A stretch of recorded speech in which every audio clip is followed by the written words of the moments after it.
I used to believe that hard work and dedication would eventually be recognized, that the sacrifices I made would pay off.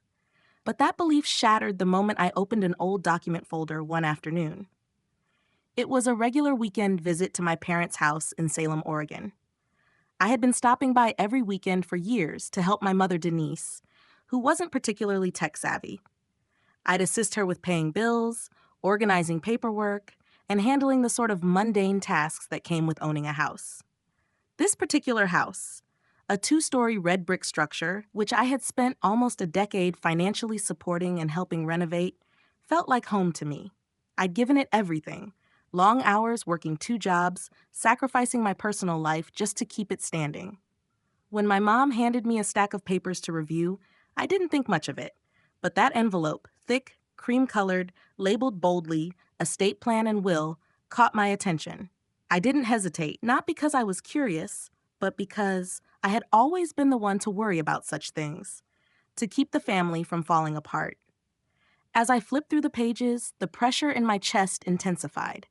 Everything my parents owned, the house, worth over $450,000, their savings, which were non-existent, even my mother's wedding ring, was all going to my younger sister, Samantha. I wasn't even mentioned. There was nothing. Not a word of acknowledgement, just a vague line that said, "We love both our daughters." My fingers trembled as I clutched the paper. Years of hard work, hours spent fixing things in that house, even through snowstorms to deliver medications to my mom. All those memories felt meaningless in that cold, printed sentence. I heard my mom's footsteps behind me. "Hannah, did you find the statement?" Her voice was casual, unaware of the storm brewing inside me. I stood up, holding the will in my hand, my voice eerily calm. "Mom, is this real?" She froze, glancing at the paper before murmuring, "Oh, Hannah, what does that mean?"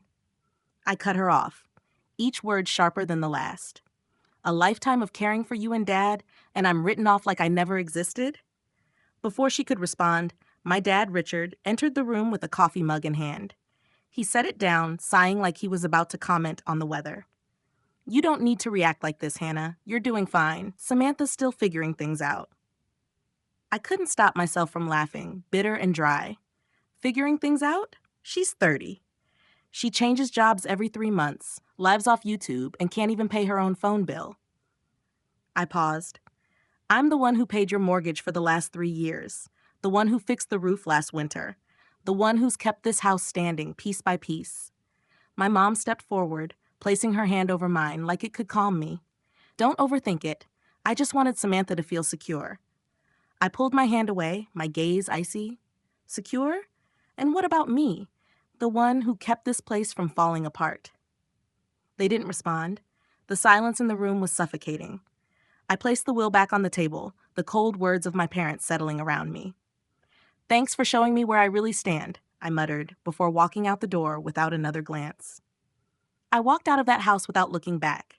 For the first time in years, I didn't feel the sting of disappointment. I just felt emptiness. It was a quiet, hollow emptiness that settled deep inside, one that would stay with me long after I left. That night, I didn't go home and cry like I might have done before. I didn't allow myself to get angry either. Instead, I simply closed the door to that chapter, left the memories and burdens behind. The next few weeks passed in a strange silence. No phone calls, no texts, not even a single attempt to reach out, as if I had never existed in their world. It was as if they had erased me the moment I wasn't useful to them anymore. I told myself that if they had even a shred of decency, they would contact me, apologize, or at least explain. But no. Instead, what I received was a message from my dad. "Hannah, the mortgage is due. Can you transfer it by Friday?" I stared at the message, completely frozen. The screen seemed to mock me. It was as if nothing had changed, as if they still saw me as their backup, their safety net. My finger hovered over the screen as I thought about what to say. A small laugh bubbled up from inside me, one that held no humor, only disbelief. No mention of what had happened, no concern for me. Just another demand. I typed back, each word cold as ice. "I think Samantha can handle it. The house is hers now, right?" I hit send and didn't wait for a reply. 10 minutes later, my phone buzzed again. It was from my mom. "Hannah, don't do this. We need to talk." I didn't answer. I didn't even feel the anger or frustration I expected. I just felt clarity, like a fog lifting. I had spent so many years carrying their burdens, sacrificing my own life for them, and for what? For this cold, heartless exchange? I had given them everything, and they still chose to ignore me. They didn't even care enough to check on me after the way they had discarded me. The next day, Samantha sent me a message. "You're overreacting.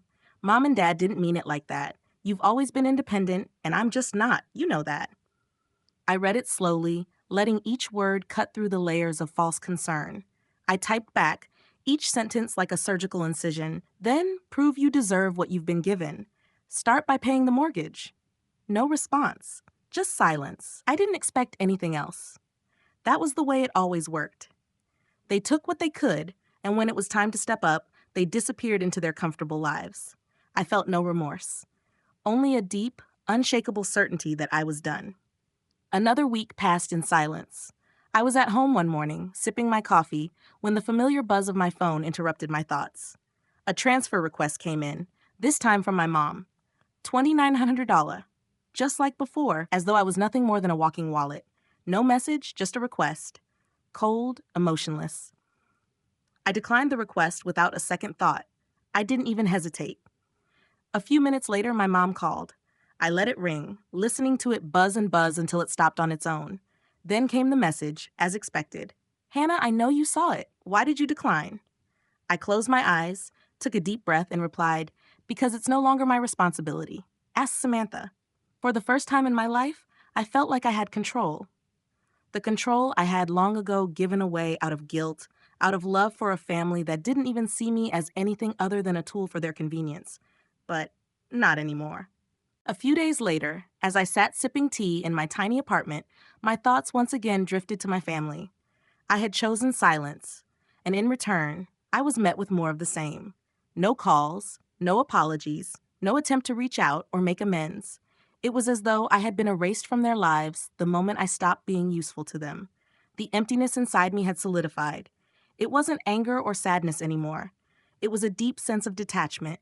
When I thought it was finally over, another message came through.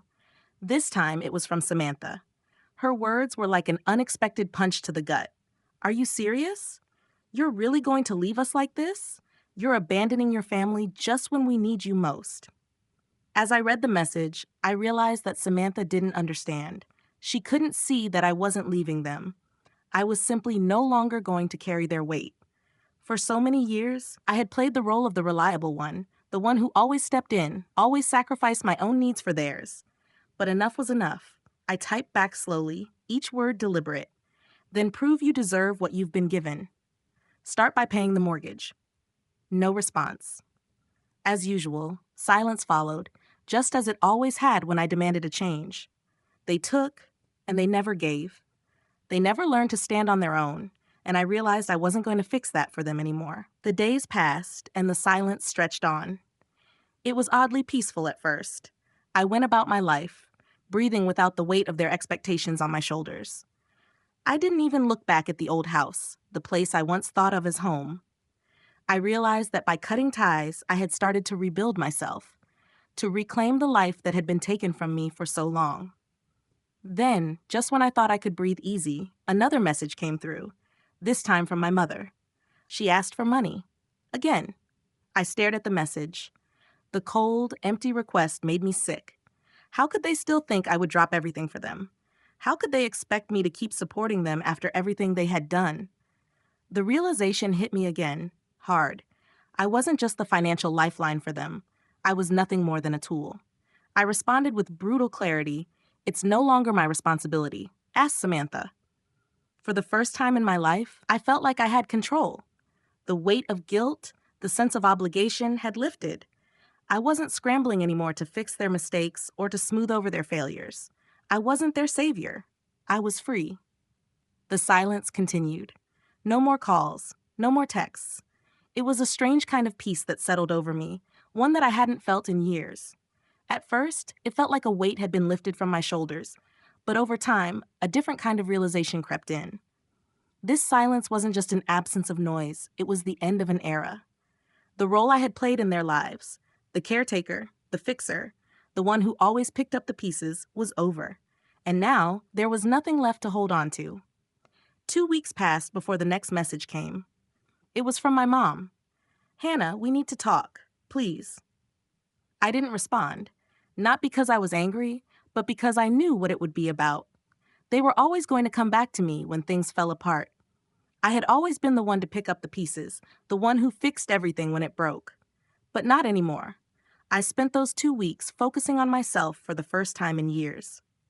I had started a new photography class, something I had always wanted to do but never had time for. I enrolled in an online art course, something I had pushed aside for years. For the first time in my life, I wasn't drowning in obligations to other people. I was living for me.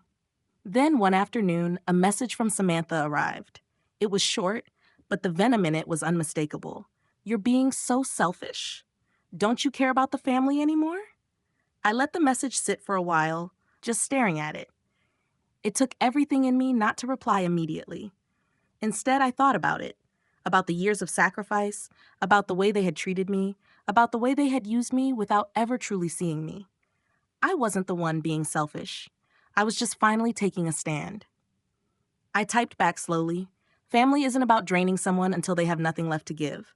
It's about fairness and respect. And I'm not your ATM anymore." There was no response. The silence settled again, but this time, it wasn't just a lack of communication. It was an acknowledgement. They were starting to understand that I was no longer a part of the cycle, and I felt no guilt. For the first time, I felt free. I was no longer tethered to their chaos, no longer expected to fix things that weren't my fault. But deep down, I knew this was only the beginning. I knew they would come back, as they always did, when they had no one else to turn to. When the house was at risk of being foreclosed, or when Samantha's inheritance had run dry, they'd need me again. And when that moment came, I would be ready. But I wouldn't be there to save them. I would be there to show them that I had finally learned to put myself first. Weeks passed, and the silence grew heavier, but it was the kind of silence that felt like victory rather than defeat. I had stopped carrying the weight of my family's mistakes, and it was a relief. I wasn't the one they leaned on anymore, and that made all the difference. But just as I was starting to truly feel the freedom of having let go, I received another message from my mom. It was short and simple. "Hannah, please, we really need you. It's serious." For a moment, I just stared at the screen. Part of me wanted to throw the phone across the room, but I resisted. I had to remind myself that I wasn't their backup anymore. I didn't owe them anything. They had made their choices, and now they had to deal with the consequences. But instead of ignoring the message, I opened it and read it slowly. I knew exactly what it was about. More demands, more pleas for help. The house was still on the line, and they were looking for a way out. My mom, always so quick to ask, was now desperate. I didn't respond. I didn't have to. There was nothing left to say. The next day, I received another message, but this time it was from Samantha. It was no surprise. She had always been the one to jump in and guilt trip me. "Hannah, you're letting the family fall apart. This is your fault. Mom and Dad can't keep doing this on their own." I read the message once, twice, before setting my phone down. My hand trembled, but it wasn't because of anger. It was because, finally, I understood something. I had been the one holding everything together for so long, but they didn't deserve my sacrifice anymore. Samantha didn't get it. She never had. And now I was done explaining myself. I picked up my phone and typed a single response. "You made your choices. Now live with them." I didn't need to justify myself anymore. For the first time in my life, I wasn't afraid to stand up for myself. It felt almost surreal, like I had been walking in someone else's shoes for so long, and now I was finally wearing my own. The silence that followed wasn't uncomfortable this time. It was peaceful. I didn't feel obligated to check my phone every few minutes, hoping for a text from them, any sign that they might be reaching out with an apology or some form of recognition. That wasn't coming, and I knew it. Then, out of nowhere, I received a message from Lorraine, the neighbor who had always been there for my parents. I had heard from her before, but this time it was different. "Just wanted to let you know," she wrote, "I saw Samantha and your parents packing up today. The bank's been by, and they're moving things out. Looks like the house is going to be sold." The message hit me like a ton of bricks. Not because I cared what happened to the house, but because it was the final sign that everything I had worked so hard to maintain was slipping away. And for the first time, I realized that I wasn't part of that equation anymore. I thought about it for a moment, then closed my phone. I didn't feel angry, but a strange, hollow satisfaction began to settle inside me. The house, my old responsibility, was no longer mine to fix. It had become a symbol of everything I had carried, and now it was someone else's problem. That night, I didn't cry. I didn't feel a surge of rage or resentment. I just felt peace. I had given everything I had, but the truth was, they never appreciated it. And now, they would have to figure it out on their own. I was done being the one who always picked up the pieces. The days that followed were quieter than I had anticipated. For the first time in years, I felt like I could breathe. My life had begun to unfold in a way that felt real, unburdened by the weight of family obligations. I threw myself into my photography, into the small projects I had put on hold for far too long. I started waking up earlier to enjoy the peace of the morning, taking walks in the park without feeling rushed, without thinking about what needed to be fixed or who needed money. But no matter how hard I tried to move on, my family kept finding ways to re-enter my life. It wasn't until I received the next message that I realized just how far they were willing to go to pull me back into their web. It was a voicemail from my mom. I didn't even have to listen to it. I already knew what it would say. She wanted money. She needed something. It wasn't new. It was their pattern. She didn't know how to ask for help without guilt-tripping or manipulating, and I had become the go-to for all their emergencies. I didn't call her back. I didn't even check my messages for the next few days. I knew that if I allowed myself to get sucked back in, it would be the same old story. They would take and I would give without ever being seen. It wasn't until a week later when I ran into Ben, an old friend turned real estate agent, that I realized the depth of the situation. We were both at a local cafe, and as we chatted, he casually mentioned, "Hannah, I think your parents' house is up for sale. It's listed for $390,000. There are no offers yet. Looks like it's in rough shape." I smiled faintly, but inside something cracked. The house, the one I had worked so hard to keep together, the house that had been a symbol of my sacrifices, was now just another property on the market. It wasn't a surprise, not really. I knew deep down that without me holding everything together, it would fall apart. But the realization that it was happening so soon, the house being sold, my parents having to move out, did something to me. For the first time in a long while, I felt a pang of something. Maybe it was regret, or maybe it was just the weight of it all settling in. I didn't know what it was, but it felt hollow, like a space in my chest where something important used to live. I didn't respond to Ben. Instead, I walked back to my apartment, my steps heavy, each one louder than the last. I thought about the house, the place I had invested so much of myself into, and how it was now crumbling under the weight of my family's neglect. They hadn't learned anything. They hadn't changed. And yet, here I was, still trying to move forward. That night, I received another message, this time from Samantha. "Mom and Dad are asking if you'll help them. They're really struggling, Hannah. Can you please just think about it?" I almost laughed. I almost gave in. But then I stopped myself. No, I had been down this road too many times. I wasn't going to play the role of the savior anymore. I wasn't going to keep giving when all they did was take. I typed back quickly, without hesitation. "You need to figure it out. I'm not your safety net anymore." The response came immediately. "You're just going to let them lose everything? You're that heartless?" It hit me differently this time. It wasn't anger that bubbled up inside me, but clarity. I wasn't heartless. I was finally taking care of myself, and that wasn't something I should feel guilty for. I put my phone down, the weight of the decision settling inside me. I had drawn a line, and I wasn't going to cross it, no matter how many times they tried to pull me back. The silence stretched on, and for a moment I thought it might last forever. But I was wrong. Life, like everything else, has a way of circling back, and as expected, my family came knocking again. This time, it wasn't through a message or a call. It came in person. It was a Sunday afternoon, and I had just returned from a photo shoot. My mind was still buzzing with the creative energy of the day, when I saw the familiar silver minivan parked outside my apartment building. I froze. The very sight of it triggered something inside me, something between anger and regret. The van had been a constant in my life for so long, part of my last desperate attempt to hold on to a family that never really saw me. I stepped out of the car, and there they were. My mom and dad stood near the entrance, their faces drawn, their eyes desperate. Samantha stood a few paces behind them, clutching her purse like it was a shield. The way they all looked at me, like I was their last hope, was the same look they had given me so many times before. It was a look that made my heart ache for a moment, but it was also the look of people who had learned nothing. My mom spoke first, her voice trembling. "Hannah, I'm so sorry we had to come here, but things have gotten out of hand. The bank's coming to reassess the property next week, and we don't have much time left." I didn't move. I just stood there, arms crossed, feeling a strange detachment from the scene before me.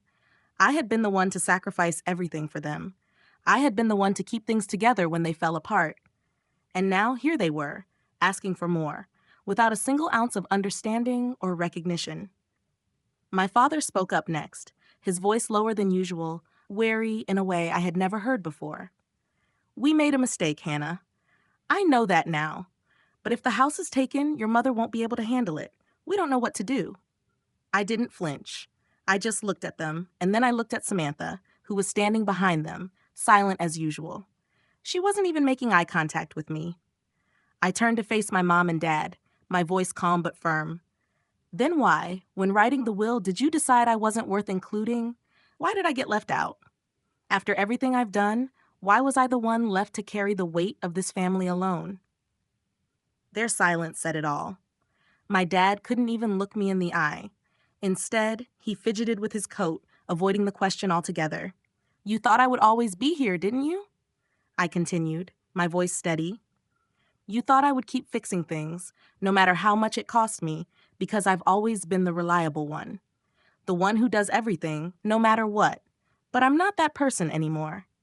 Samantha finally spoke, her voice small and broken. "I didn't realize it would get so complicated. I thought if I just waited long enough, everything would fix itself. I didn't think you'd walk away so fast." I looked at her for the first time in weeks, really looked at her. She had always been the one who expected others to pick up the slack. She had never known what it was like to take responsibility for anything. I had always been the one who kept things together, but I wasn't going to be the glue anymore. "You didn't want to change, Samantha," I said softly. "You never wanted to. I warned you. I waited. But you and Mom and Dad chose to ignore it all. You kept living like nothing would ever happen, like I would always be there to pick up the pieces. But I'm done." My mom's face twisted in frustration. "You're not going to help us? Not even a little?" I shook my head. "No, I'm not. You had your chance to change, and you didn't take it. I'm not your safety net anymore." I turned away. I turned away and began walking back to my apartment, not waiting for them to say anything more. Behind me, I could hear my mom calling after me, but it didn't matter. The wind picked up, and the sound of it was louder than their voices. It was a moment of finality, the moment I had been waiting for, the moment I knew was inevitable. The door to my apartment closed behind me with a soft click. I stood there for a moment, leaning against it, feeling the weight of everything that had happened. The weight of the family I had given everything to, and the weight of the decision I had just made. I wasn't angry. I wasn't upset. I felt calm. Finally, calm. The days that followed were like a fog lifting from my mind, revealing a clearer view of who I was and what I had been running from. I had never fully realized just how much of my life had been dictated by the needs of others. The endless cycle of fixing things, of sacrificing my own happiness and time for people who never even saw me. It was all gone now. And I didn't feel regret. I didn't feel the guilt that had followed me for so long. For the first time in my life, I was free. The phone was quiet. My parents, my sister, none of them reached out after that last encounter. I had expected some desperate attempt to make amends, some last-minute plea for forgiveness, but they stayed silent. And I realized, as I sat in my apartment, that their silence wasn't punishment. It wasn't their way of hurting me. It was their acknowledgement of the truth I had already accepted. I wasn't coming back. I wasn't the person they could rely on anymore. I wasn't the one who would sacrifice everything for them. Weeks passed. I focused on my life, on the things I had pushed aside for years. I started to feel whole again. I was no longer defined by my family's expectations. I enrolled in new classes, I traveled when I wanted to, and I found joy in the small things I had missed for so long. I cooked meals I loved. I took long walks in the city. I even started writing again, writing for myself, not for anyone else. Then, one rainy afternoon, something unexpected happened. A message pinged on my phone. It was from a colleague at the art center, Olivia. She had never been involved in my family's drama, and I'd always respected her for that. But the message she sent me left me speechless. Hannah, it read, I don't know if you've seen it, but your mom's been posting some things on Facebook about you. She's been saying some really hurtful stuff. You should check it out. My fingers froze on the screen. I opened Facebook, and sure enough, there it was. A post from my mother, written in an emotional, almost pleading tone. It's heartbreaking when your own daughter turns her back on family, abandoning sick and aging parents, refusing to help in our time of need after everything we sacrificed for her. I read the post, and for the first time, I wasn't angry. I wasn't upset. I felt nothing but a quiet, steady resignation. She had taken the story, twisted it, and painted me as the villain. She was trying to manipulate people again, trying to paint me as the bad one. But this time, it didn't work. I scrolled through the comments. People were sharing it, expressing sympathy for my mother, calling me selfish and ungrateful. I wasn't surprised. This was the story they had always told. This was the narrative they had crafted over the years, and it was always my word against theirs. But this time, I wasn't going to stay silent. This time, I wasn't going to be the scapegoat anymore. I clicked on the post, and without hesitation, I wrote a response. My family is sharing a one-sided story, so here's the truth from my side. I have spent years supporting them financially, emotionally, and physically. I've paid their bills, fixed their house, and worked multiple jobs to keep everything running. But when the time came for recognition, when the time came to be seen as more than just the person who paid the bills, I was left out of the will. I was abandoned when they no longer had use for me. This is the truth. I attached screenshots of bank transfers I had made to keep their house afloat, of bills I had paid, of the last message from my mom asking for money. I included a photo of the will with Samantha's name as the only beneficiary. I didn't hold back. And then I posted it. The reaction was immediate. Comments flooded in. Friends, acquaintances, even strangers shared the post, expressing shock, disbelief, and support. Some of the comments were sympathetic, others angry at how my family had treated me. But I didn't care.